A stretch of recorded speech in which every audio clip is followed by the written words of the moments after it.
This podcast was created to educate listeners on the experiences of diverse individuals. However, all opinions expressed by the host or guests do not reflect the overall standing of Tarleton Radio or Tarleton State University.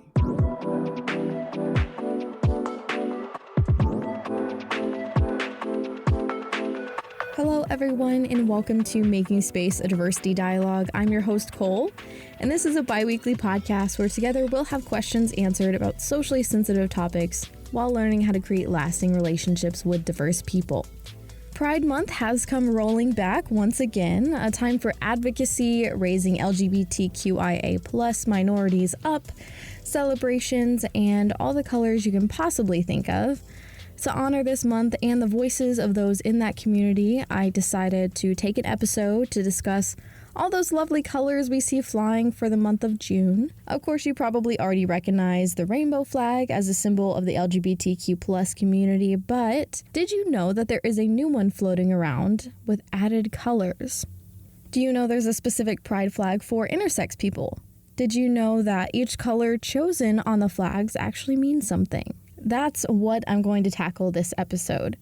Because of the auditory format of this show, I will be trying my best to describe them for you as best I can, but I will also include links below in the description so you can follow along while I talk. Now, folks, if you haven't already, I highly recommend going back to the very first episode of the show, of Making Space, the Diversity Dialogue, where my guest and I discuss what the letters LGBTQIA+ actually mean.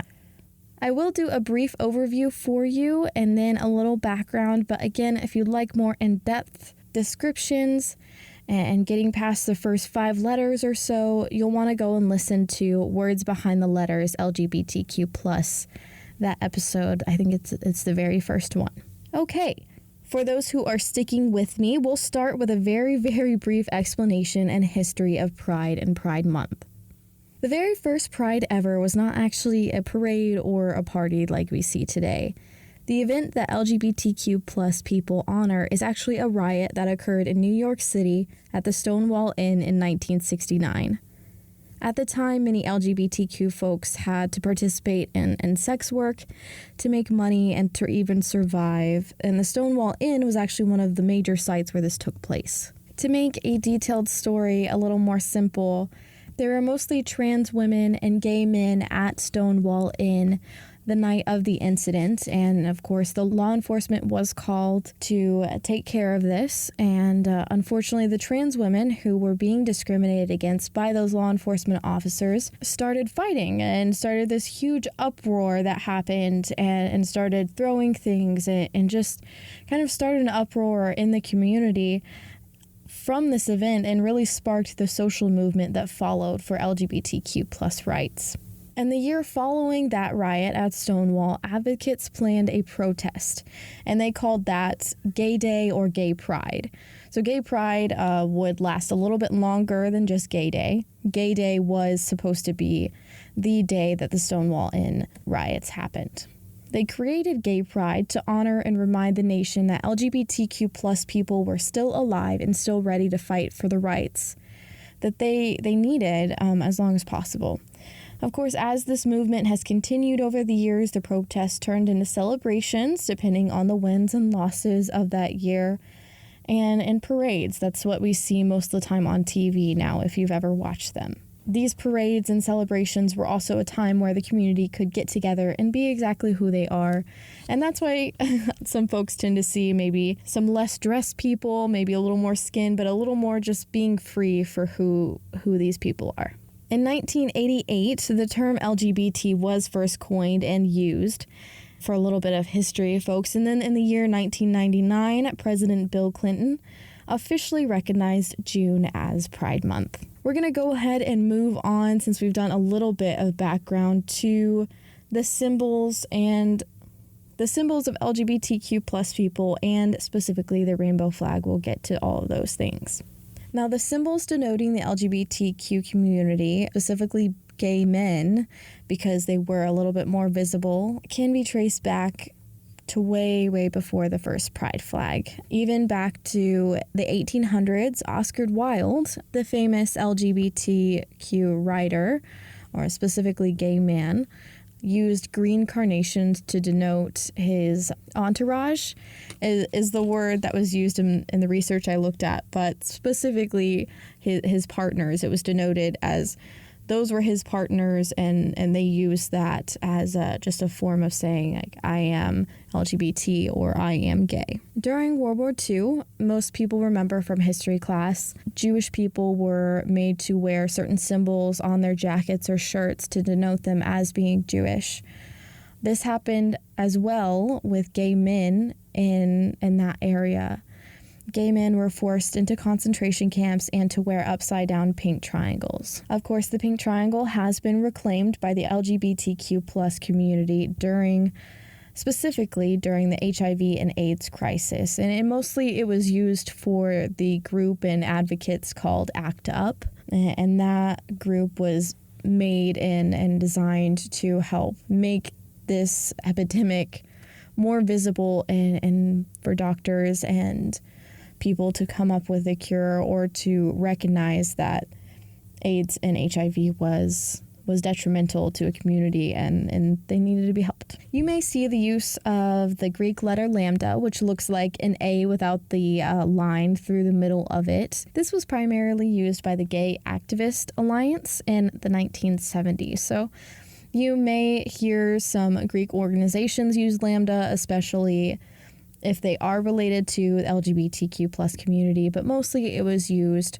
for that alliance in the 70s. There are other symbols you may see in early LGBT plus activism, but the first really most visible one and international one was the rainbow flag designed by Lynn Sergenblom, otherwise known as Fairy Argyle Rainbow. And yes, she did change her name to that during this time. Now, there is a little bit of an argument to who actually designed the rainbow flag, this initial rainbow flag that was recognized internationally. Some people say that, and some research actually says that Gilbert Baker was the one who designed the rainbow flag, and that's actually incorrect. Gilbert Baker was, of course, a good friend of Harvey Milk in California.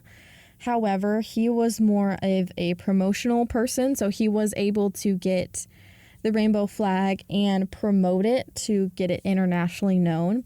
However, of course, again, Fairy Rainbow, or Lynn Sergenblom, was the person who actually designed the flag, along with a team of others who helped create it. If you would like to read the whole story behind this flag, I did link it and I did read it. It's quite a long interview specifically with Rainbow about the flag and about the creation of the flag. It's, again, in the description if you want to go and read it yourself. But she did originally design an 8-striped flag, starting at the top with a very hot pink, red, orange, yellow, green, turquoise, indigo, and violet. Again, this was a huge flag that was featured in 1978 above the San Francisco City Hall. And again, like I said before, the rainbow does have a meaning. All of those colors have a meaning and are associated with the diversity of the community. It has been said that pink is actually a symbol for sex, red is a symbol for life, orange a symbol for healing, yellow a symbol for sunlight, green for nature, turquoise for art or magic, indigo for harmony, and violet for spirit. The 6-color flag that you see today was designed for mass production after Gilbert Baker was able to get this flag internationally known. Mass production started to take place and they decided it was too hard to make the 8-stripe or it would cost more money, so they dropped both the hot pink and the turquoise. So now what we see today is the red, orange, yellow, green, indigo, and violet. In 2017, so it's a big difference between 1978 and 2017 in Philadelphia, 2 more stripes were added to be more inclusive for people of color. So if you've ever actually seen an 8-stripe flag and you wondered what that was about, usually it goes from black, brown, red, orange, yellow, green, indigo, violet. That's actually was built to be a more inclusive flag for people of color. And as I mentioned before, each color does have a meaning. So the black stripe, besides referencing the people of color, represents diversity, and the brown stripe is supposed to represent inclusivity. And then, of course, the red, orange, yellow, green, indigo, and violet mean all the same things that it originally was supposed to mean as well. And just a year after that flag, the inclusive flag in Philadelphia was created, artist Daniel Cassar introduced the progressive pride flag. So that's another iteration of the rainbow flag that includes the black and brown stripes, but makes the addition of baby blue, baby pink, and white. And you'll recognize this flag by the traditional red to violet top to bottom, with an addition of a triangle formation on the left side that goes from white to pink to blue to brown to black. By adding the pink, blue, and white, the LGBT plus community became more public with the acknowledgement of transgender individuals as an integral part of the movement. The popularity of the progressive flag has, of course, skyrocketed, but that was mostly following the George Floyd protests and re-sparked social movements that happened during 2020. Now that we've talked about the rainbow flag, which is, of course, a very generalized and umbrella flag, that's something that almost denotes the LGBT community as a whole, it's time to get to those more specific flags. Maybe the ones you're like, I've seen those around, but I'm really not sure what they mean. Disclaimer, of course, I will not be able to go over every single flag. I'm sorry, there's just too many. However, I will be going over the meanings behind the most visible flags and colors that you see on a regular basis during Pride Month. We'll start with the first few letters of the acronym LGBTQ and then go from there. Again, if you'd like to visually follow along, I labeled and linked all the flags in the description below. First up is the newest lesbian flag. This is a 7-stripe flag with almost an ombre effect, from the top color being a deep orange to white and then to hot pink. The creator of this flag was actually a Tumblr blogger named Emily Gwynn, who designed it in 2018 with the meanings as follows from top to bottom: dark orange for gender nonconformity, orange for independence, light orange for community, white for unique relationships to womanhood, pink for serenity, and dusty pink for love and sex, and dark rose for femininity. There are some versions of this flag that you'll see following that same ombre trend with 7 stripes, but the stripes will start with hot pink, then go to white, then to a deep red. Some other iterations of this flag will also have a lipstick kiss on the right corner. This version is often considered the lipstick lesbian flag, so the more feminine presenting lesbians will tend to use this flag, but of course it is just also the general lesbian flag. Next up is the gay men flag. While the rainbow flag is often associated with this group, of course a lot of gay men have claimed it, it is used as an umbrella flag than the more specific flag. The gay men flag has the same ombre effect that the lesbian flag did, with 7 stripes, but the colors are kind of on the opposite end of the color spectrum. It's a very cool feeling flag using, from top to bottom, dark green, turquoise, mint green, white, dusty blue, indigo, and navy. This is a lesser known flag and really not often utilized at this point, but it has been made to be more inclusive to all gay men, those who are transgender, intersex, and gender nonconforming. Moving on to the B in LGBTQ, the bisexual flag is known for having those 3 stripes, going from the top thick rectangle of pink to a thinner stripe of purple to again a thick rectangle of blue.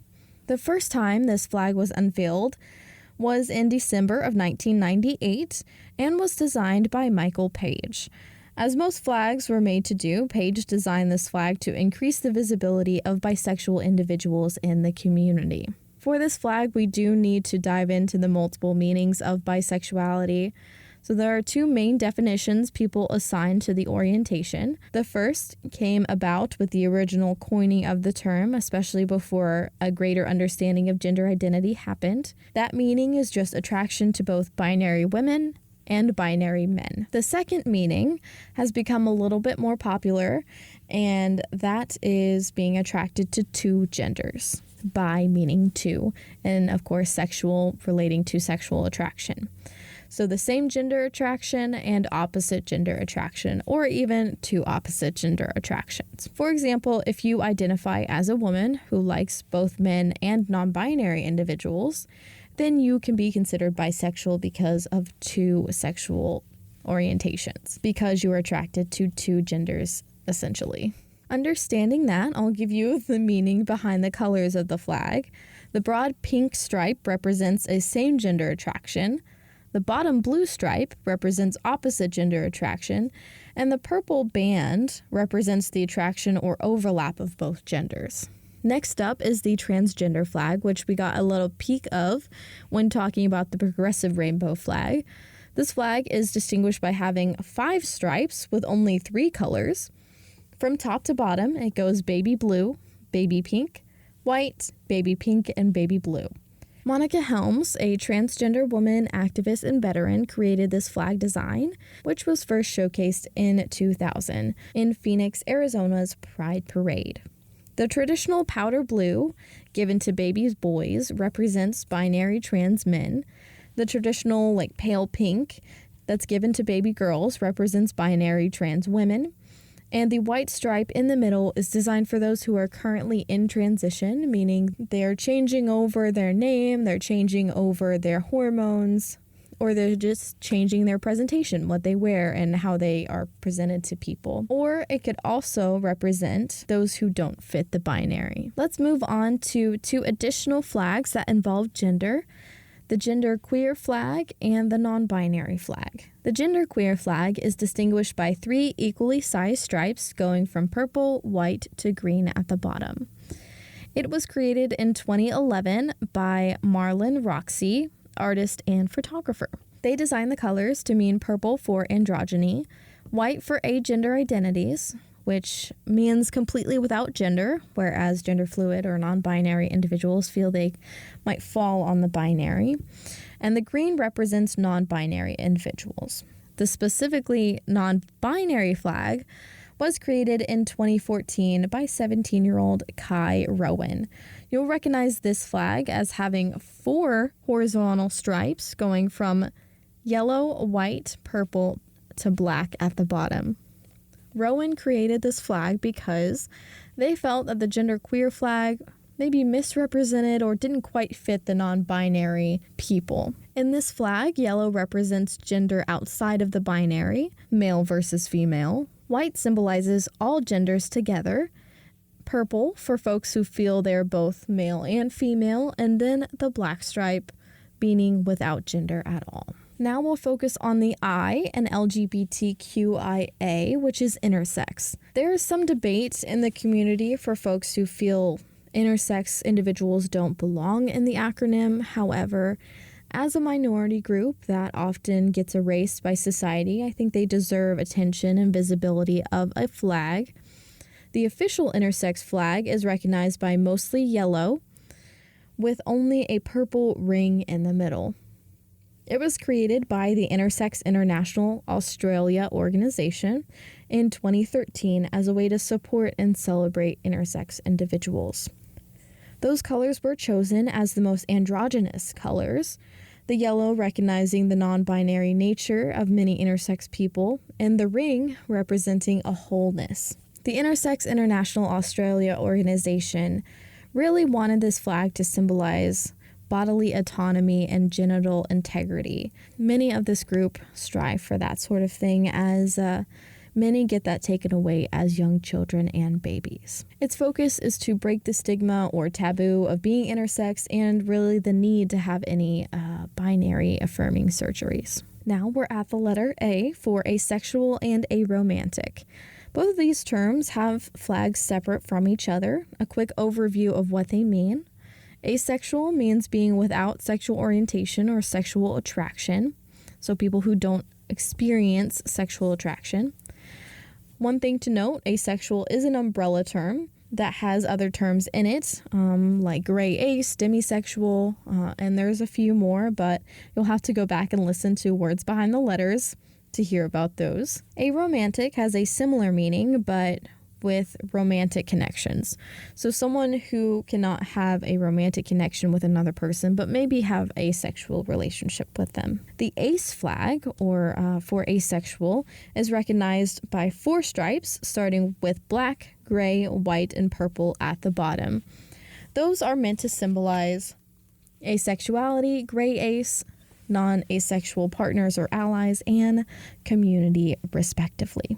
The aro flag, or aromantic flag, is actually similar to the trans flag in that it has 5 stripes, but the colors run from a dark green, light green, white, gray to black at the bottom. The main color of green is actually meant to be recognized as life without romantic attraction. In this last section of flags, we'll talk about what other recognizable flags there are, ones you might have seen flown around or used on merchandise but maybe don't know what they are. We'll start with the pansexual flag. Just a quick reminder that pansexual means being attracted to many or all genders or attraction regardless of biological sex. This flag is one of the brighter flags, first coming to the internet in 2010, featuring hot pink, bright yellow, and aqua blue at the bottom.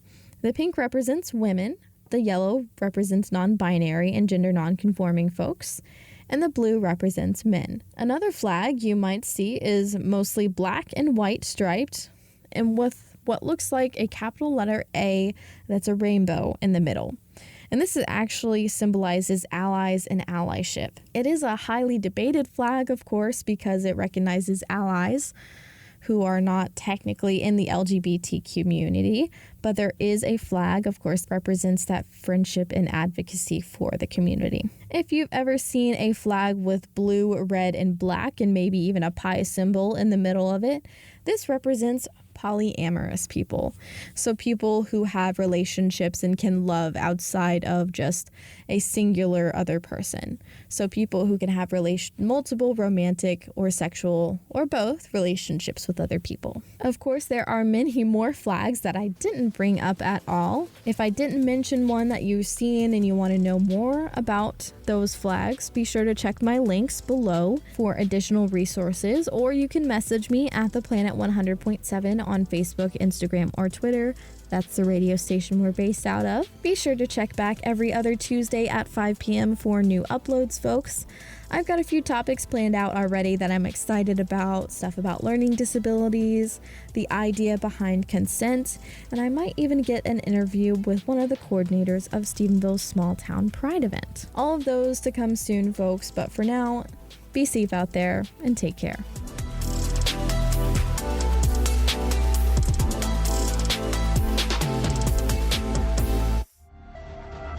This has been a Tarleton Radio Network podcast with production from me, Taylor Welch. And me, Brianna Blanks. Find more great shows by searching Tarleton Radio Network wherever you get your podcasts.